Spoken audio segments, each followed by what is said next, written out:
Hello everyone. So let us discuss with the today's topic name as LRS. LRS का मतलब basically क्या होता है? Liberalise remittance scheme.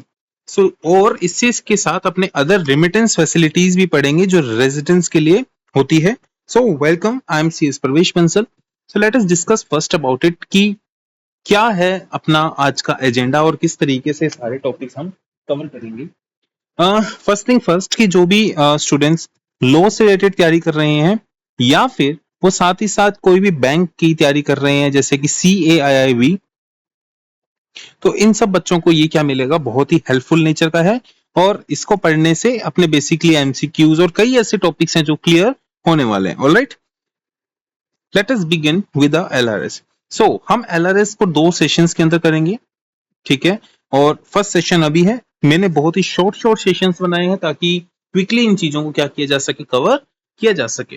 तो फर्स्ट ऑफ ऑल एलआरएस का मतलब क्या है और क्यों ये आया है. ऑब्जेक्टिव क्या होता है एलआरएस का? जब भी कोई भी फॉरेनर, ठीक है, इंडिया के अंदर कोई भी अमाउंट भेजता है, इंडिया के अंदर कोई भी पैसा भेजता है, ठीक है, तो उस केस के अंदर किस तरीके से काम होता है ये चीज देखने वाली है. उस केस के अंदर किस तरीके से इंडिया के अंदर आप पैसों को रिमिट कर सकते हो, इंडिया के अंदर पैसों को ला सकते हो, ठीक है, किस तरीके से पैसों को ला सकते हो. देखो इसका क्या बेसिकली मतलब है कि जैसे मान लीजिए अगर भारत के अंदर ज्यादा से ज्यादा लोग आउट ऑफ इंडिया जाते हैं, तो आउट ऑफ इंडिया जाने से क्या होता है कि वो भारत की यानी कि इंडियन करेंसी को कन्वर्ट कर देते हैं किसमें, कन्वर्ट करते हैं किसमें, USD में या फिर अदर करेंसी में.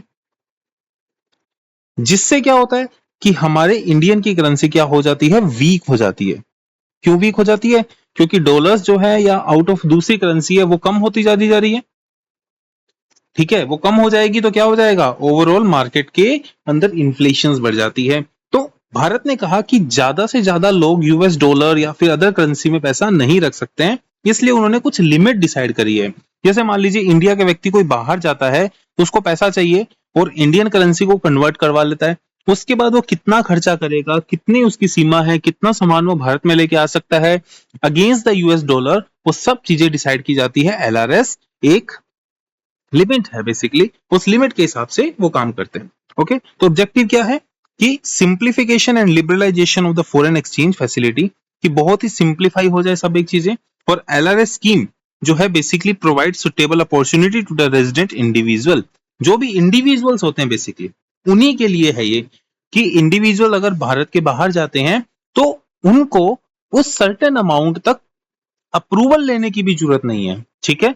और उसके ऊपर अगर जाते हैं तो अप्रूवल लगती है. कई केसेस के अंदर RBI की अप्रूवल है, कई केसेस के अंदर गवर्नमेंट की अप्रूवल है, वो अपने शेड्यूल सेकंड एंड थर्ड के अंदर डिस्कस करेंगे. ऑलराइट, तो LRS स्कीम क्या है, इंट्रोड्यूस कब हुई, 4th of Feb 2004. It is important introduction. सबसे पहले मैं क्या बोल रहा हूं कि रेजिडेंट इंडिविजुअल यानी कि माइनर हो कोई भी हो, अगर वो कोई भी अब्रॉड से फंड को लेकर आता है, ठीक है, remit fund from abroad, Bharat के अंदर कोई भी फंड्स लेके आता है तो उसका एक वैल्यूएबल रीजन होना चाहिए. देखो अगर उसके पास वैल्यूएबल रीजन नहीं है तो मतलब वो ब्लैक मनी है, और ब्लैक मनी भारत के अंदर या कहीं किसी भी कंट्री के अंदर इन्फ्लेशन का कारण होती है.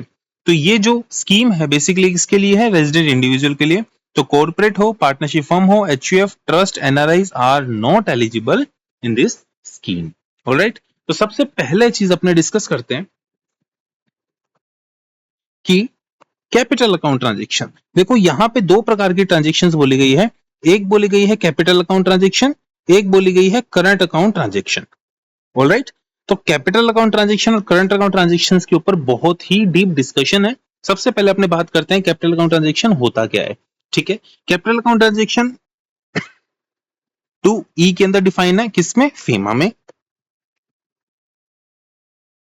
ऑलराइट, 2E के अंदर फीमा में क्या है, इसको डिफाइन किया गया है. दूसरी चीज कैपिटल अकाउंट ट्रांजेक्शन जिससे कोई भी व्यक्ति के असेट और लाइबिलिटी में कोई बदलाव आता है, चाहे वो कंटिजेंट लाइबिलिटी हो. कंटिजेंट मतलब हैपनिंग और non happening of a movement, happening हो या non happening of the movement, कि अगर वो मूवमेंट हो रहा है या वो मूवमेंट नहीं हो रहा, फिर भी उसकी कोई भी एसेट या लाइबिलिटी के अंदर क्या आ रहा है, चेंज आ रहा है आउटसाइड इंडिया, भारत के बाहर, of the person resident in India, और asset liability in India of the person resident outside India. मान लीजिए एग्जांपल के तौर के ऊपर कि कोई भी मान लीजिए मैक नाम का कोई बंदा है और उसकी प्रॉपर्टी इंडिया के अंदर है, ठीक है, और इंडिया के अंदर जब भी कोई प्रॉपर्टी उसकी सेल की जाएगी या बाय की जाएगी, तो उसकी एसेट और लाइबिलिटी के अंदर क्या आने वाला है, चेंजेस आने वाले हैं, उसके एसेट इंक्रीज होने वाले हैं, ठीक है, भारत के लिए लाइबिलिटी इंक्रीज होने वाली है। तो ये जो चीज आई है जिससे भारत के अंदर बाय सेल करने से किसी भी व्यक्ति की असेट लाइबिलिटी के अंदर अल्टर होता है, तो उसको अपने क्या बोलते हैं, capital account transaction. Similarly India का कोई व्यक्ति है और उसकी कोई भी असेट अगर बाहर है, आउटसाइड इंडिया है, तो उस केस के अंदर भी अगर वो बाय सेल कुछ भी करता है तो उसके अंदर उसकी असेट्स और लाइबिलिटी क्या हो जाएगी, अल्टर हो जाएगी। तो यहां पे क्या लिखा है, outside India of a person resident in India, कोई भी लाइबिलिटी उसकी क्रिएट होती है आउटसाइड इंडिया रेजिडेंट की, और asset liability in India of the person resident outside India, यानी बाहर वाले की इंडिया में कोई भी बदलाव होता है तो अपने क्या करेंगे, उसको क्या बोलेंगे, कैपिटल अकाउंट ट्रांजैक्शन। जैसे कि एक एग्जांपल के तौर के ऊपर मान लीजिए कोई भी एक व्यक्ति है जो कि इंडिविजुअल है और वो इन्वेस्ट करता है ओवरसीज कंपनी में, ठीक है, मान लीजिए यहां पे मिस्टर राम है जो इन्वेस्ट करते हैं किसके अंदर, ओवरसीज कंपनीज, जैसे मान लीजिए स्पेस एक्स में करता है, ठीक है। तो अब ये जो इन्वेस्टमेंट है उससे उसकी असेट्स और लायबिलिटी में क्या आ रहा है, चेंजेस आ रहे हैं, that's why it is saying it is a capital account transaction. Current account transactions क्या होती है, वो ट्रांजैक्शंस जो कैपिटल अकाउंट ट्रांजैक्शंस के अलावा होती है, और ये इंक्लूड क्या करती है, जैसे कि पेमेंट्स कनेक्टेड इन ट्रेड्स, कोई भी व्यापार करने के लिए, कोई सामान मंगाने के लिए, ठीक है, या फिर इंटरेस्ट की पेमेंट करने के लिए, या फिर कोई भी कुछ इन्वेस्टमेंट के इनकम के लिए। जैसे इन्वेस्टमेंट, जब बड़ी इन्वेस्टमेंट की जाती है it is known as capital account transaction, लेकिन उससे जनरेटेड कोई इनकम आई तो वो क्या हुआ, जैसे कि इंटरेस्ट आया तो वो क्या हुआ, हमारी करंट अकाउंट ट्रांजैक्शन। कोई भी एक्सपेंसेस हुए कनेक्टेड टू ट्रेवल, बाहर जा रहे हैं आ रहे हैं, उससे रिलेटेड टिकट्स का जो खर्चा होता है वो सब इसके अंदर आता है। फैमिली मेंटेनेंस, जैसे बाहर कोई व्यक्ति काम कर रहा है और उसको घर पे कुछ अमाउंट भेजनी है जिससे उसके घर का सर्वाइवल हो रहा है, तो वो सब क्या है, कैपिटल करंट अकाउंट ट्रांजैक्शन। अगला बोले तो मेडिकल ट्रीटमेंट, आप बाहर कोई भी व्यक्ति जा रहा है मेडिकल ट्रीटमेंट के लिए, तो वो सभी क्या कहलाते हैं, करंट अकाउंट ट्रांजैक्शन। एग्जांपल के तौर के ऊपर ले लीजिए, कोई भी पेरेंट्स हैं वो अपनी सन या फिर डॉटर को आउट ऑफ इंडिया भेज रहे हैं, आउटसाइड भेज रहे हैं फॉर एजुकेशन पर्पस, तो ये क्या है, it is known as what, current account transaction. I hope this is all right, all right. तो it is, here is not capital account, it is current account, all right. Current account transaction means transaction other than capital account transaction, it is not there. चलिए, let us discuss about some sections, and it is important sections as well. So key sections are there. First thing about the holding foreign assets, section number 4. I'm covering here only some of the important sections, and that topic that is relevant for your exam perspective, all right. सबसे पहले अगर बात करते हैं कि foreign assets को क्या करना है, होल्ड करना, सेक्शन 4 में दिखाया गया है। जब तक एक्ट प्रोवाइड ना करे, इस एक्ट की इसकी शुरुआत कहां से होती है, save otherwise as provided in the act.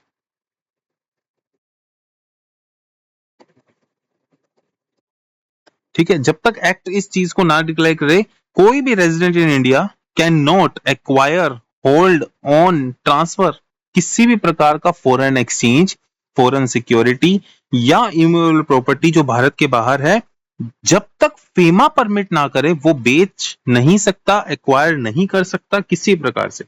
लेकिन एलआरएस स्कीम उसको क्या देती है, कुछ छूट देती है। ठीक है, किस गाइडलाइंस में, आरबीआई गाइडलाइंस में। जब तक फेमा ना कहे, अगर फेमा में वो चीज अलाउड है जो अपने पढ़ने वाले हैं शेड्यूल 1 में, अगर वो चीज अलाउड है तो आप ये सब कर सकते हो, लेकिन अगर अलाउड नहीं है तो वो चीज आप नहीं कर सकते हो। और एलआरएस स्कीम के अंदर कुछ इन्वेस्टमेंट अब्रॉड अलाउड होती है अंडर द आरबीआई गाइडलाइंस। तो हम एलआरएस के बारे में पढ़ रहे हैं। एग्जाम्पल के तौर पे कि राहुल कोई रेजिडेंट है इंडियन, कुछ शेयर बाय करता है एप्पल के, अंडर एलआरएस जो लिमिट है इसकी $2.5 लाख की, उस लिमिट में करता है तो इट्स अलाउड। और Rahul purchase do it without FEMA permission तो it is not allowed. Alright, so this is important section, this is the base of the FEMA.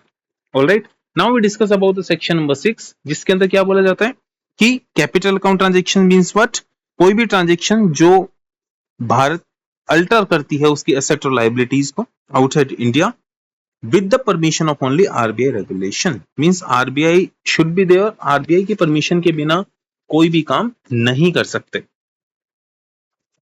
ठीक है, अंडर द एक्ट जो भी बात लिखी गई है कि आप इस लिमिट तक भारत के बाहर कोई चीज परचेज कर सकते हो या बाहर का व्यक्ति भारत के अंदर परचेज कर सकता है, दैट इज अलाउड, और इसके अलावा अलाउड नहीं होगा। Section number 6 it is a capital account transaction. Now we discuss about section number 10 subsection 6 which is known as misuse of the foreign exchange. Basically क्या होता है कि जो भी फॉरेन एक्सचेंज है या फॉरेन की जो प्रोडक्ट्स है या फॉरेन करेंसीज हैं उनका मिसयूज बहुत ज्यादा होने की संभावना रहती है। तो उस केस के अंदर क्या किया जाता है, तो कोई भी फॉरेन एक्सचेंज अगर पर्टिकुलर पर्पस के लिए लिया गया, is used for any other purpose, तो फेमा क्या हो गया, वॉयलेंस हो गया। जैसे कि एग्जांपल के तौर के ऊपर $15,000 हायर एजुकेशन के लिए रवि ने लिए, लेकिन फीस के बदले उसने कोई भी फॉरेन शेयर खरीद लिए, तो फेमा का क्या हो गया, कॉन्ट्रावेन हो गया। ठीक है, अगर फेमा का क्या हो जाता है, कॉन्ट्रावेन हो जाता है, तो सेक्शन नंबर 13 आपको पेनल्टीज बताता है। ठीक है, तो चलिए पेनल्टी से पहले हम जान लेते हैं कि आरबीआई की पावर क्या है। ठीक है, तो कोई भी व्यक्ति, मैं एक बार फिर से बोलता हूं, कोई भी व्यक्ति अगर फॉरेन एक्सचेंज एक्वायर करता है, वो किसी भी प्रकार से बिना उसके यूज को बताए उसको यूज नहीं कर सकता है। ठीक है, ना ही उसे सरेंडर कर सकता है किसी अन्य व्यक्ति को। ठीक है, अगर उस व्यक्ति ने मान लीजिए कुछ पैसे हैं जो उसके पास पेंडिंग रह गए हैं, ठीक है, और वो पैसे उसको क्या देने पड़ेंगे, वो डॉलर्स क्या देने पड़ेंगे, उसको रिटर्न करने पड़ेंगे ऑथराइज सिग्नेटरी को या ऑथराइज डीलर को। देखिए, ऑथराइज डीलर्स कौन होता है, जब भी आपको करेंसी की आवश्यकता होती है तो आप किसके पास जाते हैं, बैंक्स के पास। तो banks are known as authorise dealer.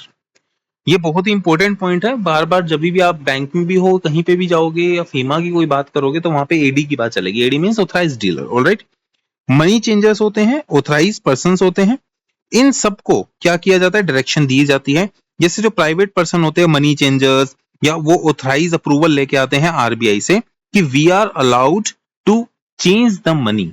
ठीक है, हम अलाउड किए जाएं, हम हमारे पास वो लाइसेंस होना चाहिए कि वो क्या करें, करेंसी को एक्सचेंज कर सके।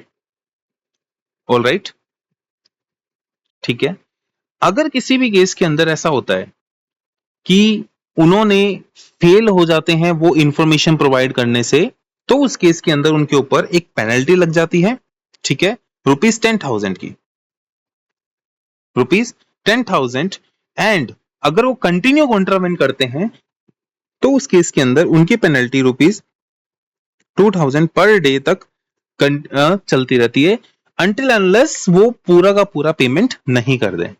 क्या आपको चीज समझ में आई, मतलब ऑथराइज डीलर्स हो या कोई भी हो, ये कोई भी प्रकार की अगर गड़बड़ करते हैं तो इनके ऊपर ये पेनल्टीज हैं। लेकिन पर्पस क्या है इसका, कि फेमा के कॉम्प्लाइंस पूरे हो, इंफॉर्मेशन आप पूछिए अच्छे से और उसको रिकॉर्ड करिए, उसके अकॉर्डिंग चलिए, रिकॉर्ड्स को मेंटेन करिए और penalise if non compliance. Alright, next thing about the penalties, अगर कोई पर्सन कॉन्ट्रावेंट करता है फेमा का, तो अगर वो चीज क्वांटिफाइबल है कि मतलब ये जाना जा सकता है कि कितने अमाउंट का फ्रॉड हुआ है, तो उस केस के अंदर up to 3 times of the amount involve. ठीक है, मान लीजिए अगर $1000 की बात करें तो इसका 3 टाइम्स कितना होगा? $3000 के क्या लिए ली जाएगी? पेनल्टी लग जाएगी। लेकिन अगर क्वांटिफाइबल नहीं है तो उस केस में अप टू 2 लाख रुपीस तक का क्या लगता है? मैक्सिमम पेनल्टी है। Up to 2 lakh rupees maximum penalty है। ठीक है। अच्छा, अगर मान लीजिए कंटिन्यूएशन रहा, अगर कंटिन्यूएशन रहता कॉन्ट्रावेंशन, तो 2 लाख प्लस 5000 पर डे की पेनल्टी और ऐड हो सकती है। ठीक है ना? तो ये तीनों इंपॉर्टेंट है for the MCQ based purpose और for the answer writing purpose too. क्या कोई क्वेरी हो तो you can comment, you can easily comment कि जो भी आपके डाउट रहते हैं I will resolve that doubt. Alright, next point की बात करते हैं। It is LRS which is non permissible remittance in schedule 1। Schedule 1 वो बताता है कि ये रेमिटेंस आपको अलाउड नहीं है और ये रेमिटेंस आपको अलाउड है। ठीक है, तो अब बात करते हैं सबसे पहले शेड्यूल 1 जो कि बताता है non permissible remittance.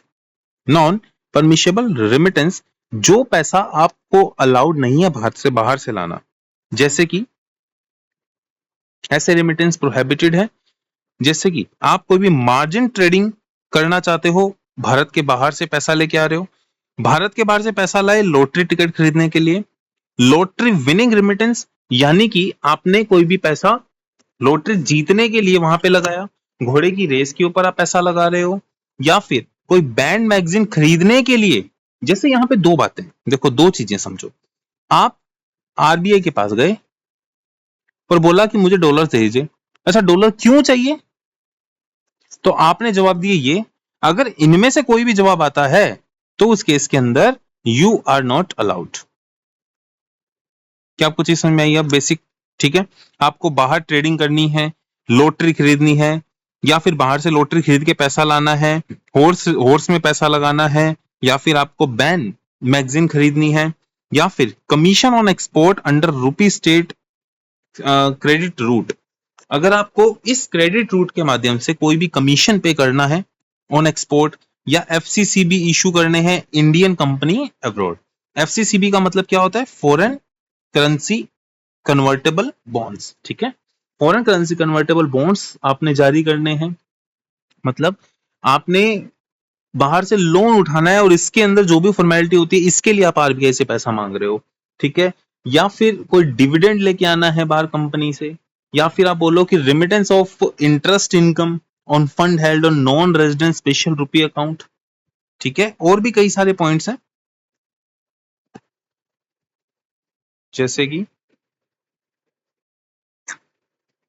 Remittance of interest income,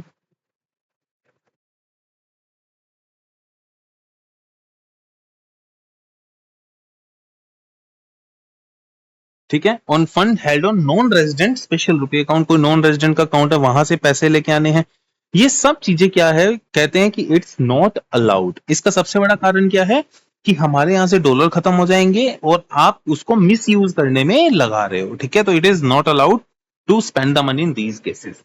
अगर अपने बात करें कि गवर्नमेंट अप्रूवल रिक्वायर्ड, इन सब केसेस के अंदर अगर कोई भी काम हो रहा है तो क्या लगेगा? गवर्नमेंट की अप्रूवल लगेगी। जैसे कि सबसे पहला क्या है? Culture tour. जैसे कि अगर कोई भी व्यक्ति कल्चर टूर करना चाहता है, बाहर की संस्कृति देखना चाहता है, तो उसे किसकी लेनी पड़ेगी? Department of education and culture.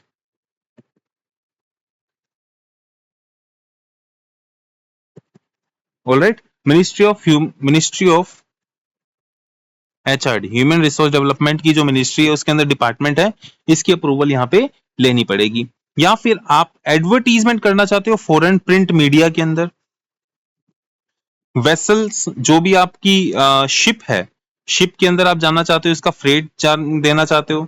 Ocean import by government, यानी कि कोई भी आप अगर ओशियन से रिलेटेड इंपोर्ट करना चाहते हो, ठीक है, ओशियन यानी कि समुद्र के रास्ते से कुछ भी इंपोर्ट करना चाहते हो तो आपका पैसा लगेगा। Hiring satellite transgender, sport prize money above $1 lakh, यानी कि $1 लाख अगर आपने वहां पे कमाए भारत के बाहर कोई भी खेल खेल के और भारत में वो पैसा लाना चाह रहे हो तो आपको क्या लेनी पड़ेगी? गवर्नमेंट की अप्रूवल लानी पड़ेगी। एग्जाम्पल के तौर पर कोई PSU want to advertisement in international newspaper तो मिनिस्ट्री अप्रूवल इज रिक्वायर्ड। तो उस केस के अंदर मिनिस्ट्री की क्या लगेगी, अप्रूवल लगेगी। I hope this is clear to you all.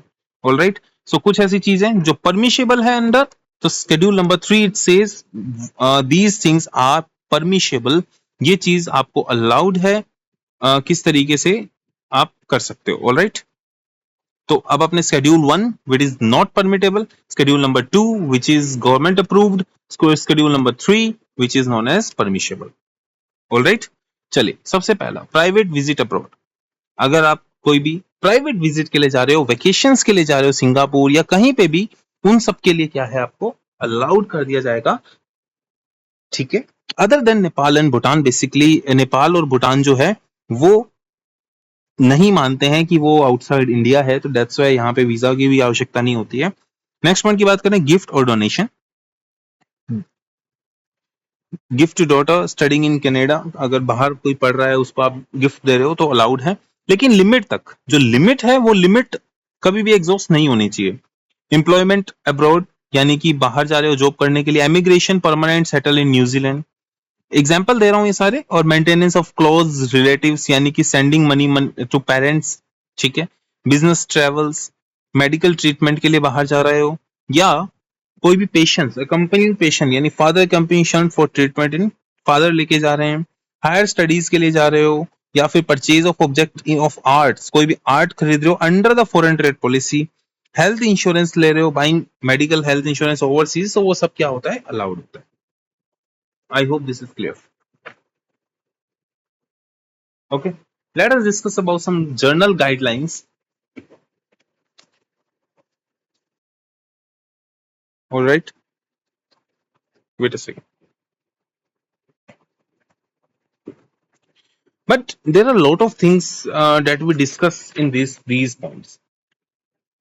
Okay, let us discuss one by one once again and explain each and every point. ठीक है,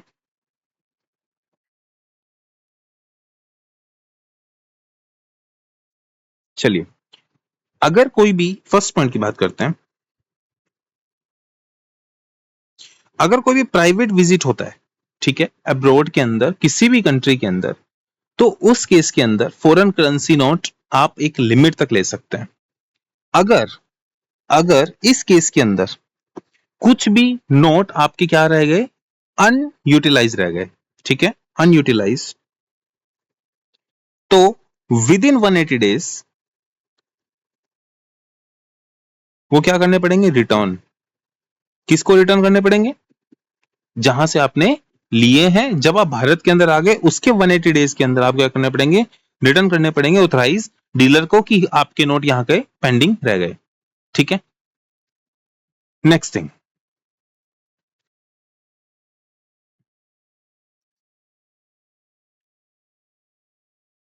अगर बाहर जाते टाइम कैश की रिक्वायरमेंट है, तो 50,000 तक का कैश क्या कर सकते हैं, अलाउड है। इसके अलावा जो भी ट्रांजेक्शन होगी वो सारी क्या होगी, अकाउंट ट्रांजेक्शन होगी। अकाउंट से क्या होगी, उसकी ट्रांजेक्शन होगी।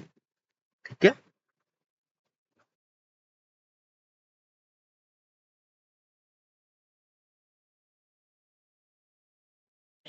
देखिए कुछ ऐसी लिमिट्स हैं, जैसे कि बोला गया है कि अगर ट्रेवल किया जाता है इराक और लीबिया के अंदर, कहां पे, इराक या लीबिया के अंदर, तो उस केस के अंदर मैक्सिमम लिमिट दे रखी है $5,000 की।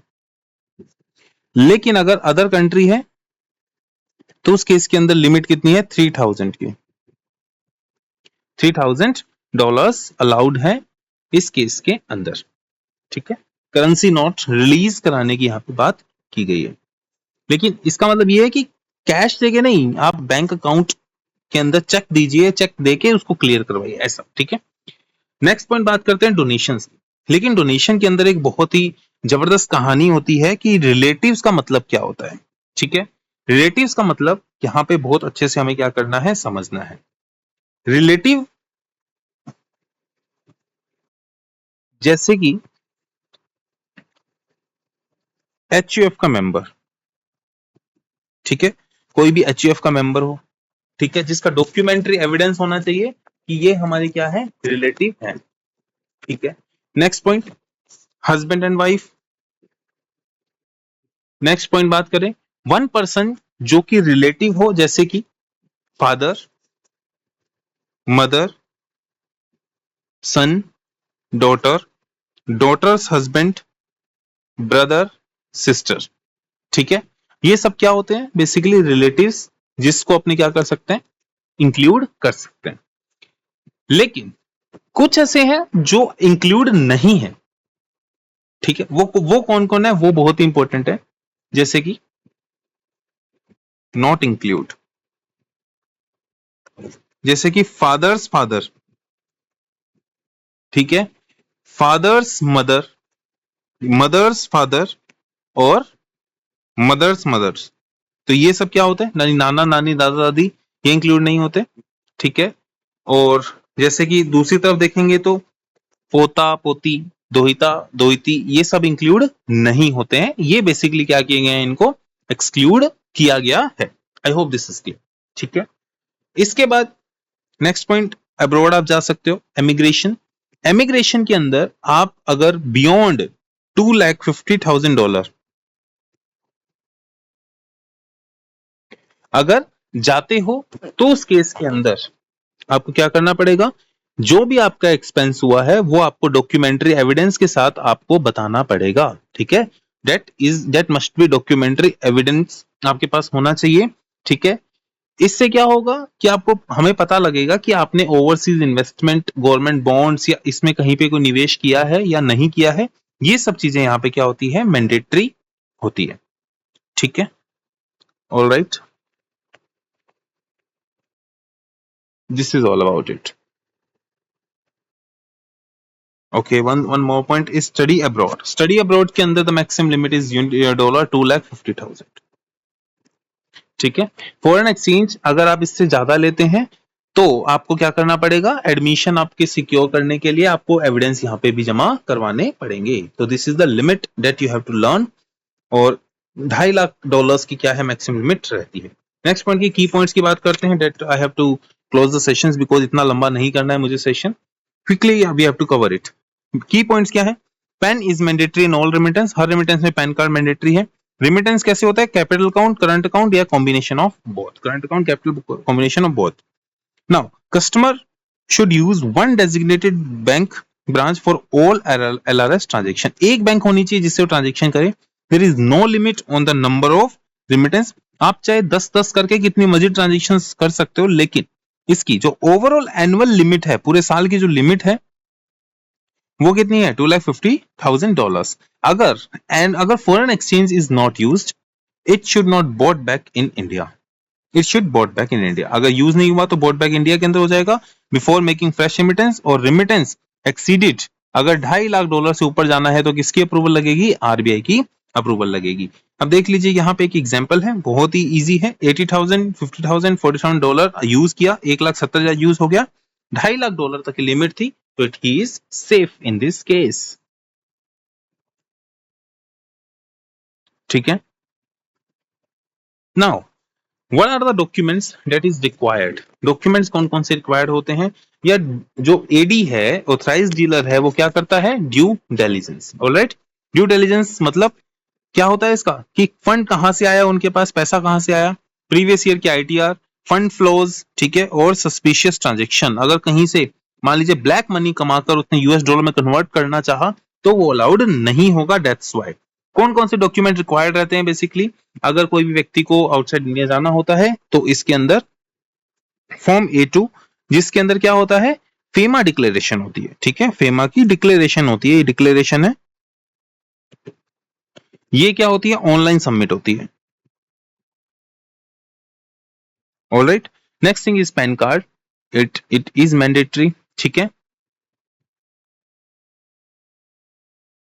Now source of fund declaration, passport size photo and passport and so on, visa for travel, tour confirmation if booked in the tour operator, supporting documents, and TCS will be collected on the tour। तो TCS का जो topic है अपने next session के अंदर इसको भी cover करने वाले हैं। ठीक है, अगर कोई टूर सर्विस आप लेते हैं तो टूर ऑपरेटर उस पैसों को कलेक्ट करेगा रेजिडेंट इंडिविजुअल से आईएनआर के अंदर या फिर फॉरेन करेंसी के अंदर, और टूर ऑपरेटर ओपन करेगा एक special foreign currency account with the bank in India. ठीक है, जो भी टूर होगा वो स्पेशल करेंसी अकाउंट क्या करता है, ओपन करता है। ठीक है, और इसके बाद सारा का सारा ट्रांजेक्शन किया जाता है। ठीक है, I hope this is clear to you all. Alright, there is one more point, एक simplified document for individual is also required. Simplified documents भी होते हैं जो सपोर्टिंग डॉक्यूमेंट्स होते हैं, that is required. It must satisfy the authorised dealers.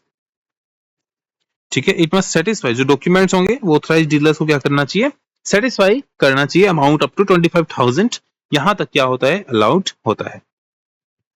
Alright, so this is all about for the today's session. I hope you like this, and definitely I want you like, share and subscribe it for more and motivate me for more videos. Thank you very much. Wait for the part second, it is released soon. Thank you.